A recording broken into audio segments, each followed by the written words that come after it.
The best nest.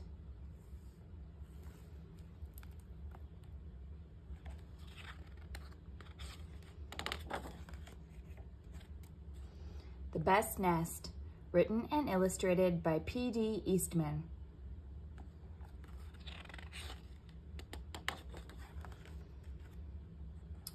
Mr. Bird was happy. He was so happy he had to sing. This was Mr. Bird's song. I love my house, I love my nest. In all the world, my nest is best.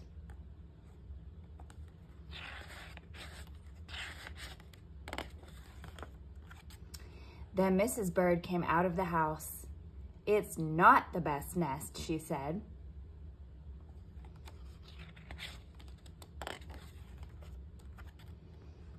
I'm tired of this old place, said Mrs. Bird. I hate it. Let's look for a new place right now.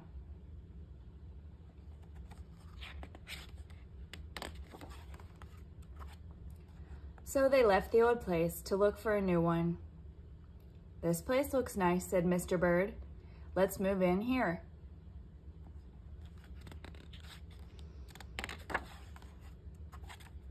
But somebody else had already moved in. So they looked at another house. This one looks nice, said Mr. Bird, and there's nobody in it.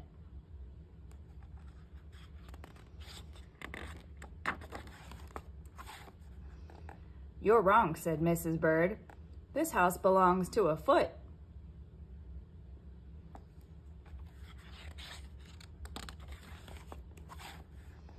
So they went on looking. I like this one, said Mr. Bird.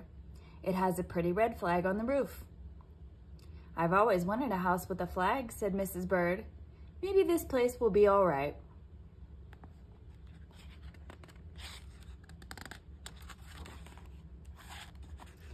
But it was not all right. I guess I made a mistake, said Mr. Bird.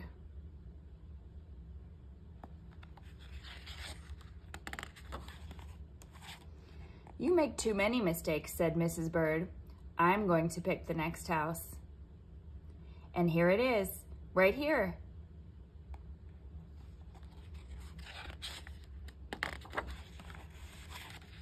They flew in, they looked around. Isn't it too big, asked Mr. Bird. I like this big place, said Mrs. Bird. This is the place to build our new nest.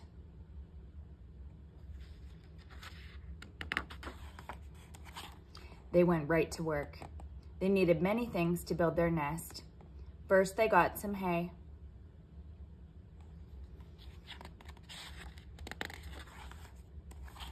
They got some soda straws and broom straws. They got some sweater string.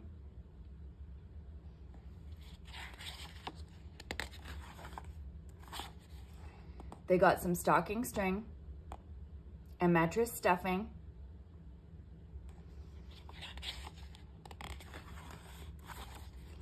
They got some horse hair. They got some man hair.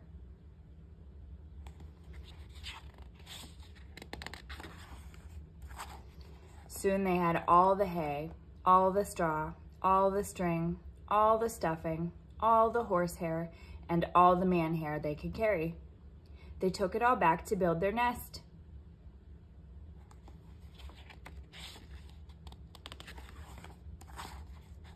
Mr. and Mrs. Bird worked very hard. It took them the rest of the morning to finish their nest. This nest is really the best, said Mrs. Bird. I want to stay here forever.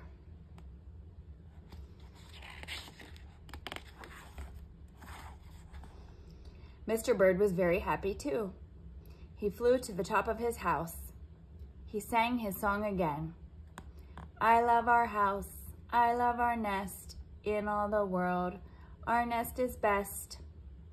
He was so busy singing, he didn't even see Mr. Parker coming.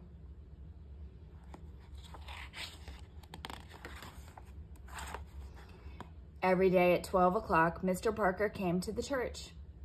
Mr. Parker came to pull a rope. The rope went up to the bird's new nest.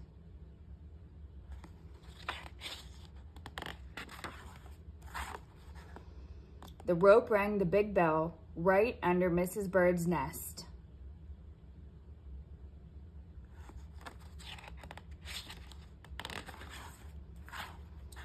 Mrs. Bird got out of there as fast as she could fly.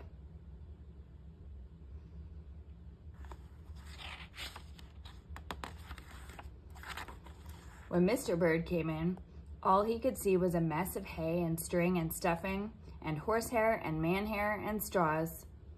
Where was Mrs. Bird?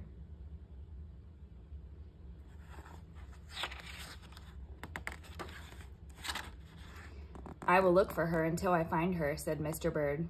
He looked high, he looked low, he looked everywhere for Mrs. Bird.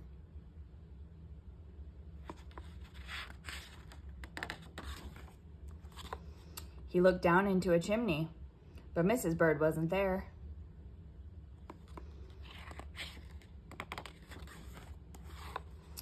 He looked down into a water barrel, but Mrs. Bird wasn't there.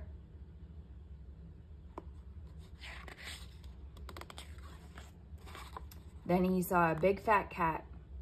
There was a big fat smile on the fat cat's face. There were some pretty brown feathers near the fat cat's mouth.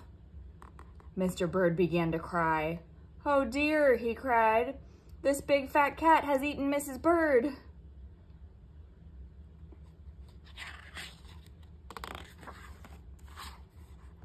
Mr. Bird flew off.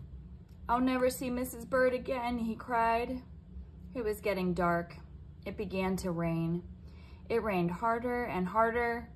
Mr. Bird could not see where he was going.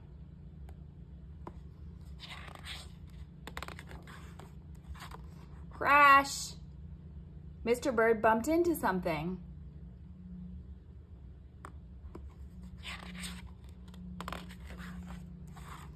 It was his old house, that old house that Mrs. Bird hated. "I'll go inside," said Mr. Bird. "I'll rest here until the rain stops."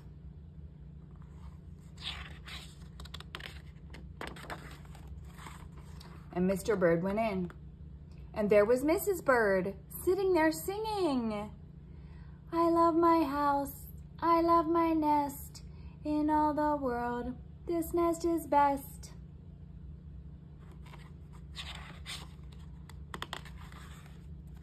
"You, here," gasped Mr. Bird.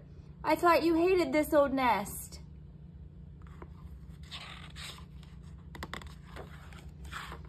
Mrs. Bird smiled. "I used to hate it," she said, "but a mother bird can change her mind. You see, there's no nest like an old nest for a brand new bird."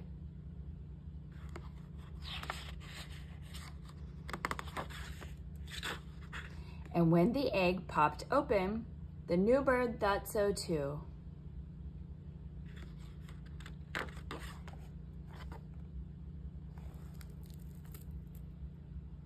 The end.